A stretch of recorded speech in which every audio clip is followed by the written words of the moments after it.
He thought he was alone in those woods. But something had already been watching him, long before he arrived. He grew up in a quiet town in northern Pennsylvania, a place where hunting wasn't just a hobby, it was a tradition. Every year, when rifle season began, the town practically shut down. Schools closed, streets emptied, and the woods filled with men carrying rifles and stories. Hunting had been part of his life since he was 12, taught by his father. By 23, he was experienced enough to go alone, or at least, he thought he was. It was late November of 2021, during archery season. A thin layer of snow covered the ground, just enough to reveal every movement in the forest. That morning, he arrived before sunrise, parking near an old rusted gate that marked the entrance to a private 70-acre property. The land belonged to an elderly man his father knew: thick woods, a narrow clearing, an abandoned cabin slowly collapsing into itself. He had hunted there several times before, and never once saw another person. At 5:15 a.m., with only his headlamp cutting through the darkness, he stepped into the woods. Everything was silent. Too silent. Even before reaching his tree stand, a strange feeling crept over him, the unmistakable sense of being watched. But he ignored it. Being alone in the dark could do that to anyone, right? An hour after sunrise, something felt off. About 60 yards away, there was a tree stand. But it wasn't supposed to be there. He knew this land well enough to be certain. It was an old, weathered ladder stand, cheap, worn down, like it had been sitting somewhere for years. Yet somehow, he had never seen it before. Then he noticed the snow. There was only one set of footprints leading to it.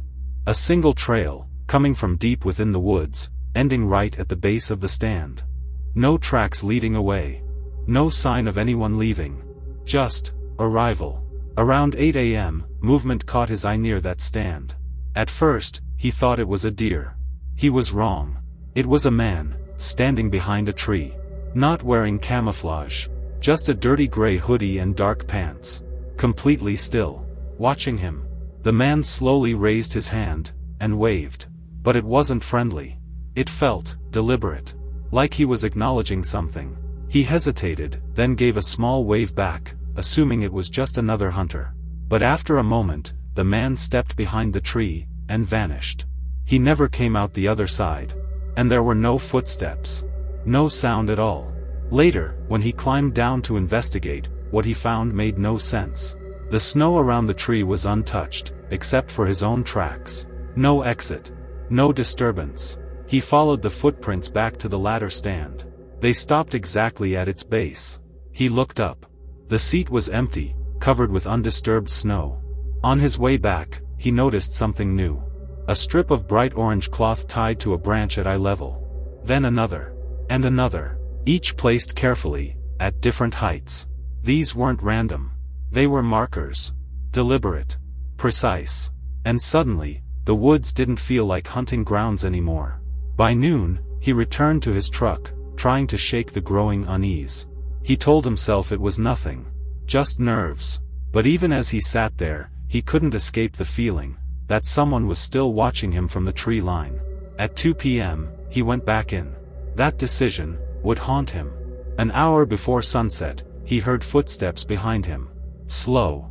Heavy. Too deliberate to be an animal. He turned.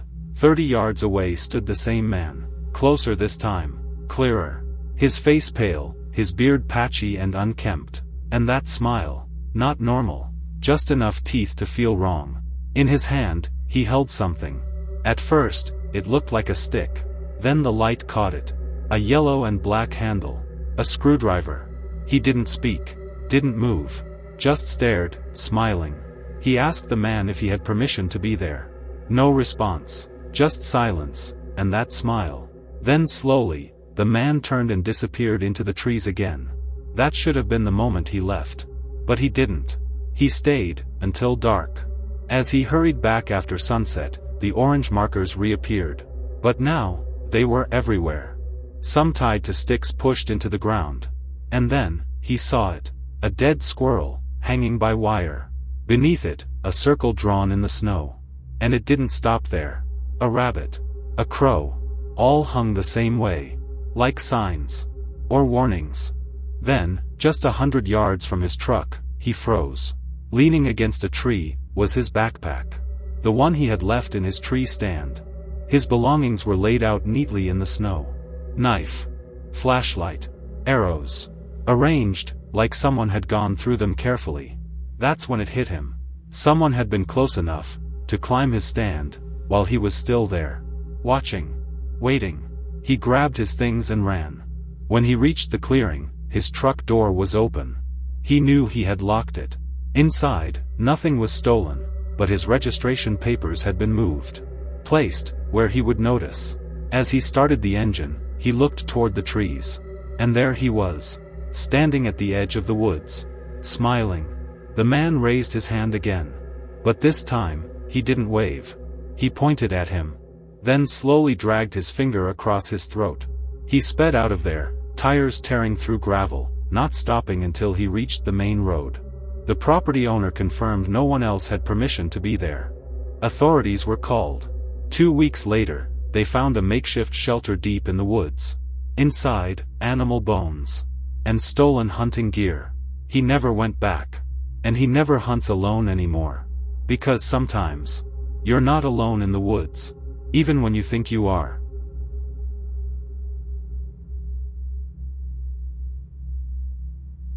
They thought it was just a quiet hunting trip. But something in those woods had already marked them as prey. It was November of the previous year when he joined his grandfather on a hunting trip to a remote property near Crockett, Texas. He didn't get to see his grandfather often. Business kept the old man busy. So when the invitation came, he didn't hesitate. Hunting wasn't really his thing, but camping, exploring new places, that was different. And this place? He had never been there before. The entrance alone felt strange. There was no proper road, just a narrow dirt track cutting off from the side of a freeway, blocked by an old iron gate. His grandfather stepped out, lifted it, and they drove deep into the woods. The road stretched endlessly, surrounded by thick trees, until it finally opened into a clearing. At the center stood an old house. As they approached, his grandfather told him the house had been built by his own father, a place to escape, to hunt, to breathe. And it showed. The forest swallowed nearly all sound. Even the distant freeway faded into silence. It felt peaceful, almost too peaceful. Like the kind of place where the outside world simply didn't exist anymore. They unpacked, cooked dinner, and settled in. The house was frozen in time, old beds, a dusty television with a VCR, and a stove that looked decades old. Everything felt normal, just aged. By 8:30 p.m., they went to sleep, planning to wake before dawn. As he drifted off, a faint scratching sound came from one of the screened windows. Soft. Irregular. Like something, testing its way inside. But exhaustion took over, and he ignored it.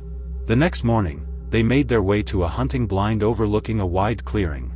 Hours passed with nothing but silence. Eventually, they both dozed off. He woke suddenly, only minutes later. Something didn't feel right. He grabbed his binoculars and scanned the distant tree line, over a mile away.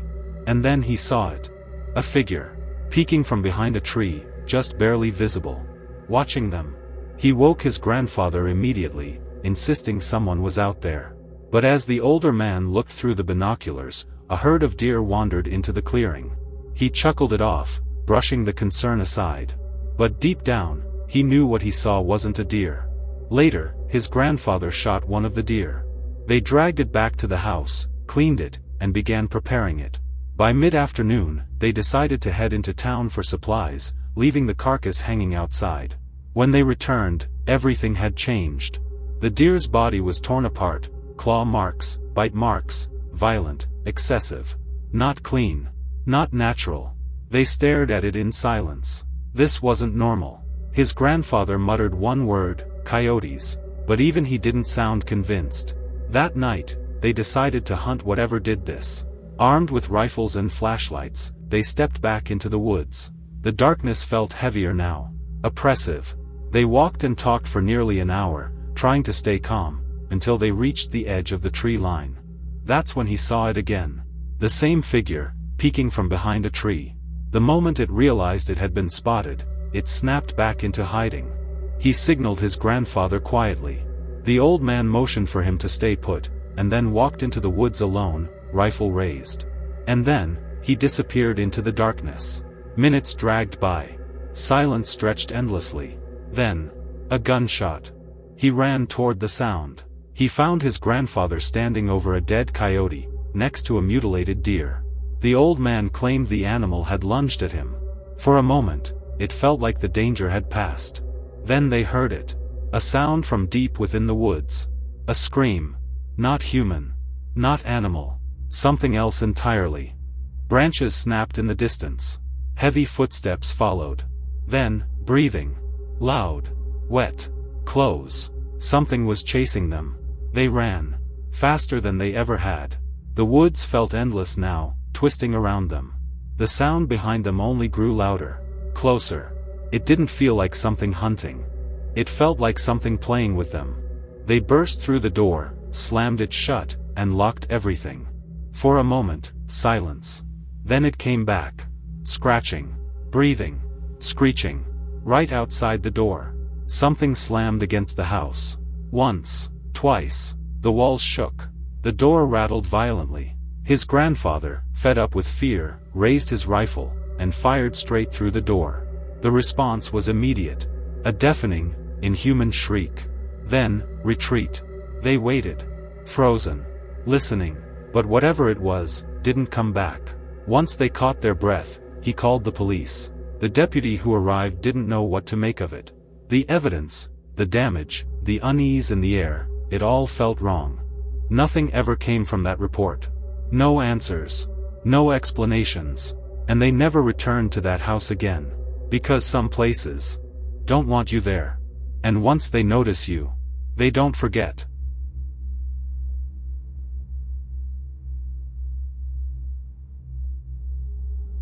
For 2 years, he kept asking them to come hunting. They finally said yes. And by the end of that weekend, they would wish they never had. Kyle had been trying to convince his 2 friends for years. He was the kind of guy who knew how to survive in the wild, how to hunt, build fires, and live comfortably in places most people avoided. Connor and the narrator were not those people. They liked the idea of a hunting trip, not the reality. But late one November, Kyle finally got his way. The plan sounded simple enough. Drive into the mountains, hike in, set up camp, and spend the weekend hunting. But truthfully, it wasn't the hunting that convinced them. It was the promise of beer, food, and a quiet weekend far away from everything. They left before sunrise, Kyle explaining everything like a teacher guiding beginners. How to walk quietly. How to read signs. How to move through the woods without being noticed. After parking near an old logging road, they hiked in. Kyle said it was a few miles. It felt like 10. By the time they reached a small creek, their bodies were exhausted. They set up camp in a clearing, though they mostly meant Kyle. By nightfall, a fire crackled in the center, logs arranged around it like seats. For a while, everything felt perfect. They drank, laughed, and talked about old memories. For a moment, the narrator understood why people loved this life. The silence of the woods, the warmth of the fire. It felt peaceful. Until the scream came. It echoed from deep in the woods. High-pitched. Desperate. Like a woman screaming for her life. The laughter died instantly.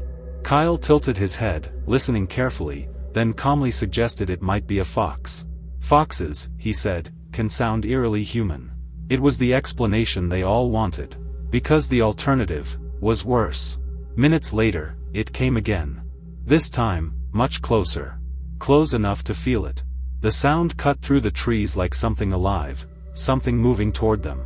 Connor stood up and called into the darkness, asking if someone needed help. The words hung in the air, unanswered. Kyle's expression changed. Something about this wasn't right. Without saying much, Kyle told them to kill the fire. And suddenly, the woods swallowed them whole. The light was gone. And now, they were just another thing in the dark. Sleep didn't come easy. Every sound felt amplified.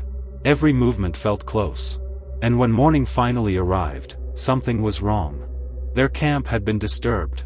Chairs overturned. Coolers moved. Food scattered. Kyle's backpack, no longer where it had been left. Kyle blamed a bear. It made sense. It was logical. And they needed something logical to hold on to.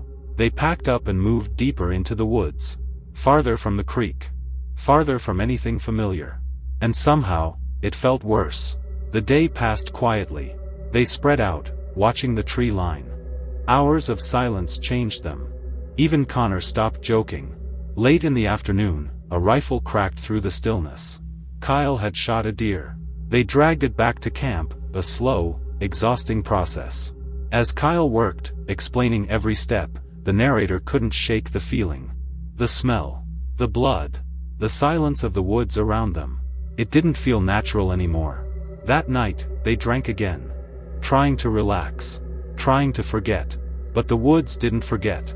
The scream came back. Distant at first. But familiar. Too familiar. This time, nobody said, "Fox." Nobody laughed. They all knew. Whatever it wasn't normal. The second scream came closer. Then closer again. Moving toward them, just like the night before. Kyle stood up, grabbed his rifle, and fired into the air. He shouted into the darkness, trying to scare whatever was out there. For a moment, it felt like control. Then the scream came again. Right at the edge of the firelight. Close enough, to be watching them. They killed the fire instantly. And just like that, the world disappeared. Only darkness remained. From inside the tents, they heard it. Running. Fast. Circling them. Something brushed against the fabric, slow, deliberate, like a hand dragging across it. Then everything stopped. No movement. No sound. Just silence. And then, it screamed again. Right in the middle of the campsite. Connor screamed. The narrator shouted. Kyle fired blindly into the air. The gunshot exploded through the night. Heavy footsteps tore away through the woods. Fast. Aggressive. Then, gone. They didn't stay separate after that. All three of them crowded into one tent. Rifles ready. Flashlights shaking in their hands. Hours passed in silence. Every small noise made them freeze. No one knew what they had just experienced. Not even Kyle. By morning, the woods looked normal again. A few things moved. Nothing missing. Like the night had never happened. They packed up immediately. No discussion. No second night. Just leaving. On the hike back, the fear slowly turned into uneasy laughter. Jokes returned. Voices relaxed. But none of it felt real. They debated calling the police. In the end, they didn't. They told themselves it had to be an animal. Or a person messing with them. But deep down, none of those explanations felt right. That night, back home, he dreamed about the woods. He saw a woman standing between the trees. Covered in blood. Screaming for help. He tried to move toward her. But he couldn't. He just stood there. Watching her scream. He still tells himself. If someone really needed help, they would have come closer. They would have said something. But sometimes, the most terrifying thought isn't what was chasing them. It's the possibility that someone really was out there. And they chose to hide. They killed the fire instantly. And just like that, the world disappeared. Only darkness remained. From inside the tents, they heard it. Running. Fast. Circling them. Something brushed against the fabric, slow, deliberate, like a hand dragging across it. Then everything stopped. No movement. No sound. Just silence. And then, it screamed again. Right in the middle of the campsite. Connor screamed. The narrator shouted. Kyle fired blindly into the air. The gunshot exploded through the night. Heavy footsteps tore away through the woods. Fast. Aggressive. Then, gone. They didn't stay separate after that. All three of them crowded into one tent. Rifles ready. Flashlights shaking in their hands. Hours passed in silence. Every small noise made them freeze. No one knew what they had just experienced. Not even Kyle. By morning, the woods looked normal again. A few things moved. Nothing missing. Like the night had never happened. They packed up immediately. No discussion. No second night. Just leaving. On the hike back, the fear slowly turned into uneasy laughter. Jokes returned. Voices relaxed. But none of it felt real. They debated calling the police. In the end, they didn't. They told themselves it had to be an animal. Or a person messing with them. But deep down, none of those explanations felt right. That night, back home, he dreamed about the woods. He saw a woman standing between the trees, covered in blood, screaming for help. He tried to move toward her. But he couldn't. He just stood there, watching her scream. He still tells himself, if someone really needed help, they would have come closer. They would have said something. But sometimes, the most terrifying thought isn't what was chasing them. It's the possibility that someone really was out there.